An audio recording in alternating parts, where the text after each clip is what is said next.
설교 구성 방법론 이제 강희찬 교수입니다. 어느새 이제 학기말 정리할 때가 됐는데 그동안 개별적으로 만나서 이렇게 설교문을 교정한 일들이 있었고 이메일을 통해서 주고받은 적도 있었습니다. 그래서 이제 몇 번은 주로 그런 일을 하면서 마지막 정리를 하겠는데 아직 한 번도 안 보내신 분도 계셔서 그런 분들도 이제 기말에는 정리를 해야 되기 때문에 그 이메일로 보내주시길 바랍니다. 그래서 구체적인 내용은 그 카카오톡 메시지로 광고를 하죠. 그러면 이제 늦지 않게 해주시면은 성적 처리할 테니까 어쨌든 그렇게 참고하시길 바랍니다. 그래서 오늘은 그 설교문을 하나 읽어드릴까 합니다. 한 5년쯤 전에 작성한 설교문인데 요즘 시국과 관련해서 그때도 나름대로 지금처럼 뭐 온 세상이 어려운 건 아니었지만 어떤 그 시대적인 어려움이 예고되는 그 사회적인 그 문제들 이런 것들이 어쨌든 그 교회 설교에서 외면할 수는 없는 건데 그 문제들을 어떻게 할 거냐 좀 고심하면서 이게 그렇게 뭐 잘 됐다고 볼 수는 없지만 제가 5년 전에 어떻게 했는지 그걸 한번 여러분께서 들어보시고 물론 이 자료도 나중에 여러분들 파일로 전해드릴 거예요. 그래서 여러분들도 이제는 그 시대적인 문제가 오면 이게 진실이 뭔지 어떤 식으로 이걸 다뤄야 되는지 신학교 때부터 좀 고심하는 게 필요하다고 생각해서 오늘 설교문을 읽어드릴 테니까 그 파일을 보시면서 한번 같이 보시죠. 하나님께 소망을 두라. 본문은 시편 41편 1절 5절이니까 읽기 전에 여러분께서 본문 한번 보시죠. 자, 한 5년쯤 전에 조금 특별한 책을 읽은 적이 있습니다. 책의 내용은 일본 사람이 우크라이나의 어느 지역을 여행한 이야기입니다. 근데 왜 특별한 책이라고 하는가 하면 이런 이유가 있었습니다. 그 일본 사람의 여행은 일반적인 여행은 아니었기 때문입니다. 그 여행은 영어로는 다크 투어리즘이라고 어두운 여행이라고 했습니다. 어두운 여행이라면 도대체 어떤 여행을 말하는 것인가? 2차 대전 당시 유대인이 학살당한 아우슈비츠 수용소를 찾아가는 그런 여행을 어두운 여행이라고 하는 것입니다. 좀 특별한 의도를 가지고 좀 어려운 곳을 찾아가는 여행에 대하여 다크 투어리즘이라 어두운 여행이라고 부르는 것입니다. 지난주 화요일 경기도 광주 도서관에서 그런 여행에 관한 책을 읽었습니다. 책을 쓴 사람이 찾아간 여행지는 우크라이나의 체르노빌이었습니다. 지금으로부터 20여 년 전에 엄청난 원자로 폭발 사고가 일어난 체르노빌을 찾아가는 것입니다. 그 체르노빌이 지금 어떻게 되어 있는지 그것을 알아보려는 여행이라서 어두운 여행이라고 한 것입니다. 그 책에는 의외로 자세한 사진들이 실려 있었습니다. 사고 현장의 구체적인 부분들까지 포함해서 많은 사진을 책에 실었습니다. 처음 그 책을 접했을 때 좀 의아한 생각이 들었습니다. 러시아나 우크라이나가 그런 지역을 공개하려고 하지 않을 것 같은데 어찌 그런 장소를 자세하게 보여주는 것일까? 근데 그 여행은 우크라이나 정부가 허용한 여행이라고 했습니다. 어쩌면 우크라이나 정부가 권장한 듯 했습니다. 도대체 어떻게 그렇게 된 건지 좀 의아한 생각이 들었습니다. 엄청난 사고의 자세한 내용까지 외부에 공개하는 그런 일이 어찌 가능했을까? 죽음의 땅으로 변해버린 그런 이야기를 어찌 자세하게 공개한 것일까? 책을 몇 페이지 넘기는 동안 저는 금방 그 이유를 알게 되었습니다. 우크라이나 정부는 이미지 전쟁을 하고 있었습니다. 이미지 전쟁을 위해서 그 장소를 온 세상에 공개하기 시작한 것입니다. 온 세상 사람들이여 체르노빌로 오라. 체르노빌이 지금은 어떻게 변했는지 지금도 죽음의 땅으로만 남아있는지 여기 와서 당신이 직접 확인해보라. 아직도 사람이 살 수 없는 땅이 남아있는 것은 사실이다. 그러나 많은 지역은 사람이 살 수 있는 땅으로 변했으니까 체르노빌에 대한 당신들의 생각을, 이미지를 바꿀 수는 없겠는가. 그런 의미에서 그들은 이미지 전쟁을 시작한 것입니다.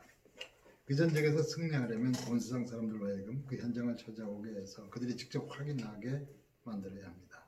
많은 사람들이 체르노빌 구석구석을 돌아본 후에 실제 상황을 온 세상에 그대로 알려줘야 하는 것입니다.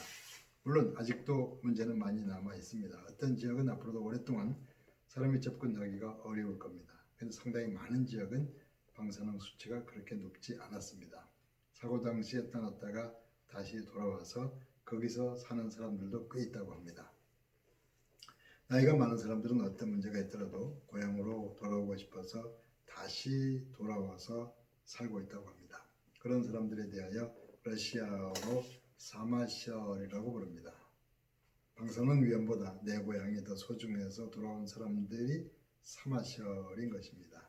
그러니까 지금 우크라이나 정부는 체르노빌에 대한 어두운 이미지를 바꾸려는 전쟁을 시작한 셈입니다. 그들을 포함한 세상 사람들의 생각을 바꾸려는 전쟁이 바로 그 이미지 전쟁입니다. 오랜 시간과 끈질긴 노력이 필요한 전쟁입니다. 그렇지만 그들이 그 땅에서 계속 살아가려면 언젠가 반드시 치러야 하는 전쟁이 바로 그 이미지 전쟁인 것입니다. 우리 신앙생활도 이미지 전쟁과 비슷한 측면을 지니고 있습니다. 대초에 하나님께서는 하나님의 형상대로 인간을 창조하셨습니다. 하나님의 형상에서 그 형상을 영어로는 이미지라고 합니다. 하나님의 형상을 이미지 오브 갓이라고 말하는 것입니다. 우리가 일상적으로 말하는 이미지라는 말의 의미와 하나님의 형상이라고 할 때 그 형상의 의미가 동일한 건 아닙니다. 그렇지만 내적 이미지라고 말하거나 영혼의 이미지라고 말한다면 그때의 이미지는 하나님의 형상에서의 그 형상과 상당히 많이 비슷합니다. 우리는 하나님의 이미지를 따라서 생각하고 행동하도록 창조되었습니다. 근데 아담과 하와가 사단의 유혹을 따라 하나님을 등진 이후 우리 인간은 하나님께 등 돌린 이미지를 지니게 됐습니다. 본능과 욕망과 자신의 생각을 따라 살아가는 자기중심적인 이미지, 그것이 믿음 없는 인간들의 이미지입니다. 그 죄인들을 구원하시려고 예수 그리스도께서 이 세상을 찾아오셨습니다. 아담과 하와의 이미지를 따라 살아가는 인간들에게 하나님의 이미지를 보여주셨습니다. 우리 안에 하나님의 형상이, 하나님의 이미지가 회복되게 하려는 것입니다. 로마서 5장 19절은 이렇게 전하고 있습니다. 한 사람의 순종하지 아니함으로 많은 사람이 죄인 된 것 같이 한 사람의 순종하심으로 많은 사람이 의인이 되리라. 한 사람 아담의 불순종의 이미지로 인하여 많은 사람이 죄인이 되고 말았습니다. 한 사람 예수 그리스도의 순종의 이미지를 통하여 많은 사람이 구원받게 됩니다. 아담의 이미지로부터 예수님의 이미지로 변화를 추구하는 것이 우리의 신앙생활인 것입니다. 오늘의 본문 시편 42편에 나오는 다윗의 이미지는 어두운 이미지입니다. 5절과 11절에 반복하여 나오는 말씀은 이렇게 전하고 있습니다. 내 영혼아, 내가 어찌하여 낙심하며 어찌하여 내 속에서 불안하여 하는가. 다윗은 지금 낙심한 불안한 이미지로 나타납니다. 그 영혼이 심히 흔들리고 있는 것입니다. 이 시편을 통하여 다윗은 이미지 전쟁을 하고 있는 것이라 생각됩니다. 마음에 가득한 낙심과 절망, 불안과 두려움을 향하여 다윗은 이미지 전쟁을 선포하고 있는 것입니다. 내 영혼아 어찌하여 낙심하여 있는가? 내 영혼아 어찌하여 불안과 절망에 휩싸여 있는 것인가? 내 영혼아 어찌 그 어두운 이미지 속에 자신을 가두고 있는 것인가? 어둡고 메마른 이미지로부터 믿음을 회복하려고 애쓰는 모습이 잘 나타납니다. 시편 42편 1절은 이렇게 전하고 있습니다. 하나님이여 사슴이 시냇물을 찾기에 갈급함 같이 내 영혼이 주를 찾기에 갈급하니이다. 메마른 광야에서 애타게 물을 찾는 사슴의 이미지가 자신의 이미지인 것처럼 표현되고 있는 것입니다. 전에는 내가 하나님과 동행하며 살았는데 어쩌다 나는 하나님을 멀리 떠나 살게 되었습니다. 원수의 거짓과 비방으로 인하여 나는 어둡고 메마른 광야로 쫓기게 되었습니다. 하나님이여 메마른 광야에서 시냇물을 찾기에 갈급한 사슴처럼 저는 지금 하나님을 찾기에 갈급합니다. 하나님께서 내 마음에 성령으로 찾아오셔서 내 안에 믿음, 소망, 사랑을 회복하게 하시옵소서. 다윗은 불안과 낙심의 이미지로부터 믿음의 회복을 추구합니다. 다윗은 지금 이미지 전쟁을 벌이고 있는 중입니다. 지금 불안하고 낙심한 다윗은 얼마 없어 믿음, 소망, 사랑을 회복하게 됩니다. 하나님께 소망을 두고 찬양하는 중에 믿음의 이미지가 다시 살아나는 것이요. 그 회복의 체험과 믿음이 시편 말씀에 잘 드러나 있습니다. 내가 불안하고 두렵다면 그것은 마음이 어두워진 것입니다. 마음이 차가워졌다면 그것이 미움이요 증오일 것입니다. 어둡고 차가운 마음이 어떻게 믿는 자의 마음으로 회복될 수 있겠는가? 시편의 5절 말씀은 그에 대한 답을 제시하고 있습니다. 내 영혼아 내가 어찌하여 낙심하며 내 속에서 불안해하는가? 너는 하나님께 소망을 두라. 너는 하나님께 소망을 두라. 하나님을 향한 소망이 살아나면 어두운 마음에 빛이 비치기 시작합니다. 소망이란 하나님께로부터 나를 향해 빛이 비치기 시작했다는 그걸 의미합니다. 소망은 마음을 밝히는 빛과 같습니다. 오래된 어둠일지라도 희망이 생기면 마음은 밝아지기 시작합니다. 소망의 빛이 비치기 시작하면 어둠은 더 이상 내 마음에 머물지 못합니다. 밝은 대낮에 어두운 행동을 하기 어렵듯이 소망의 빛이 비치는 마음에는 낙심이나 불안이 살아가지 못하는 것입니다. 그러니까 너는 하나님께 소망을 두라. 하나님을 향한 소망을 품고 하나님을 찬양하라. 그 희망을 위한 찬양이 시작되면서 우리 마음은 불안과 낙심을 물리치기 시작하는 것이요. 하나님의 형상을 회복하게 되는 것이요. 예수 그리스도의 이미지로 밝게 빛나게 될 것입니다.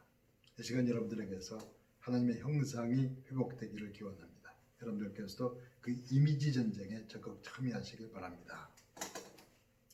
이 시간 처음에 저는 일본 사람의 여행에 대하여 말씀드렸습니다. 일본의 어느 작가가 우크라이나의 체르노빌로 어두운 여행을 떠난 겁니다. 근데 그는 왜 그런 여행을 떠난 것일까? 그리고 왜 그 책을 썼을까? 거기에 분명한 이유가 있습니다. 그의 나라 일본에도 체르노빌이 있기 때문입니다. 소련의 체르노빌은 20여 년 전에 생겼는데 일본의 체르노빌은 불과 몇 년 전에 후쿠시마에 거의 비슷하게 생겨났습니다. 그런 엄청난 사고 후에 죽음의 땅을 품고 살아가는 나라는 소련과 일본, 우크라이나와 일본 두 나라뿐입니다. 그런 점에서 체르노빌은 후쿠시마의 선배인 셈입니다. 다 그 튜리즘에 있어서 또 후쿠시마는 체르노빌에서 교훈을 받아야 한다는 생각에서 그 일본인은 책을 쓴 겁니다. 언젠가 그들도 후쿠시마를 다시 살려내야 하는데 근데 현재 후쿠시마는 온 세상의 죽음의 땅으로 알려져 있습니다. 온 세상 사람들이 지니고 있는 후쿠시마의 이미지는 죽음의 이미지인 것입니다. 세월이 많이 흘러서 후쿠시마의 환경이 많이 변한다 해도 세상 사람들이 지닌 이미지가 변하는 일은 결코 쉽지 않을 겁니다. 그러니까 언젠가 일본도 이미지 전쟁에 뛰어들어야 한다고 생각한 겁니다. 이 시대 많은 사람들이 지니고 있는 교회에 대한 이미지는 어두운 것입니다. 우리 교회도 한국의 신교도 이미지 전쟁을 할 때가 되었습니다.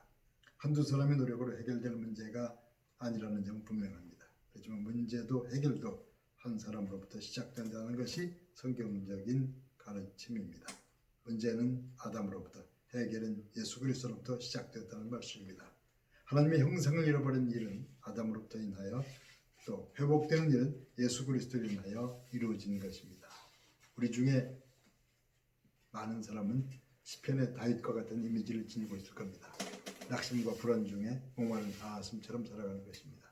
낙심과 불안의 이미지로부터 위대한 신앙인 다윗의 이미지로 회복되는 그 전환점에 해당하는 말씀이 바로 그것입니다. 나는 하나님께 소망을 두라. 하나님께 등 돌린 마음은 어두울 수밖에 없습니다. 등 돌린 그를 향해 빛을 비춰와도 그는 어두운 그림자만 보게 될 겁니다. 그렇지만 하나님을 향하여 돌아서서 마음을 열면 불안과 낙심의 이미지를 향하여 하나님의 빛이 비춰오면 어둠은 사라져갈 수밖에 없습니다. 그러니까 이런저런 현실적 가능성을 생각하기 이전에 너는 하나님을 향하여 소망을 품어라. 너는 하나님께 소망을 두어라. 하나님께 등 돌린 이미지로부터 하나님께 소망을 품은 이미지를 바꾸는 전쟁을 시작하라. 나는 하나님께 소망을 두라. 그것이 이 시간 여러분들을 향한 메시지입니다. 이 시간 처음에 사마쉘에 대한 말씀을 드렸습니다. 방사능 위험이 아직 남아있는 체르노빌로 돌아온 사람이 사마쉘입니다. 그들은 달리 살아갈 방법이 없어서 어려운 고향으로 돌아왔는지 모릅니다. 국가에서 보상금을 준다고 했기에 돌아왔는지도 모릅니다. 과학적 수치로는 괜찮다고 해도 잠재된 위험은 당연히 있을 겁니다. 그러니까 아직은 죽음의 그림자가 남아있는 땅이 그 체르노빌입니다. 그 사마시알들에게 어떤 위험이 다가올 줄 모릅니다. 그런데 언젠가 체르노빌이 사람이 살 수 있는 땅으로 회복된다면 가장 먼저 죽음의 땅을 변화시켜간 사람은 바로 그 사람들입니다. 그들 외에는 그런 일을 하려는 사람은 없기 때문입니다. 위험을 무릅쓰고 고향으로 돌아간 그 사마시얼들에 의하여 체르노빌은 생명의 땅으로 회복될 희망을 품게 되었습니다. 아마 그 일본인도 비슷한 희망을 꿈꾸고 있을 겁니다. 그들이 후쿠시마도 언젠가는 사람들이 살아갈 땅으로 회복되어야 하기 때문입니다. 이 시대의 기독교인 신 여러분, 날로 힘을 잃어가는 이 시대의 교회들이 누군가를 간절히 기다리고 있습니다. 힘을 잃고 어두워가는 이미지로부터 힘차게 일어서는 이미지를 향해서 교회도 이제 이미지 전쟁을 시작해야 하기 때문입니다. 저는 교회를 위하여 그 사마시얼 비슷한 남은 인생을 살아야 합니다. 저는 교회를 위하여 그 사마시얼처럼 되길 희망합니다. 혹시 여러분들은 어떠십니까? 체르노빌을 향하여 돌아가는 사마시얼처럼, 후쿠시마를 생각하는 그 일본인처럼 우리도 날로 힘을 잃어가는 교회로, 신앙으로 돌아가야 하지 않겠습니까? 하나님께 소망을 품고 교회로 돌아가는 이미지가 여러분들의 영혼과 삶을, 인격을 통하여 선명하게 나타나기를 바랍니다.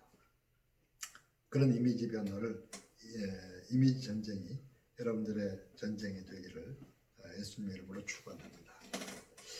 여러분들, 이게 지금은 좀 입장이 달라질 수 있습니다. 예를 들어서 일본이 지나치게 최근에 와서 보였듯이, 아베 수상을 통해 보였듯이 후쿠시마의 문제를 올림픽과 관련해서 지나치게 빨리 조속히 해결해라 무리수를 두게 됐죠. 근본적으로 그런 정치적인 것과 맥을 같이 하는 건 아니지만, 어쨌든 간에 이런 시사적인 문제, 사회적인 문제, 이런 문제들에 대해서 이해하고 있어야 될 것이고, 또 그런 것 관련해서 설교와 복음의 관련성 같은 것을 예로 보여드리기 위해서 이 설교를 읽어드렸습니다. 이것과 직접 관련해서 과제 낼 건 없고 하나 예를 보여드렸고, 이번 시간은 여기까지 하고, 기말과 관련해서 어떤 과제는 이제 여러분들에게 어떤 메시지로 전하도록 하겠습니다. 수고하셨습니다.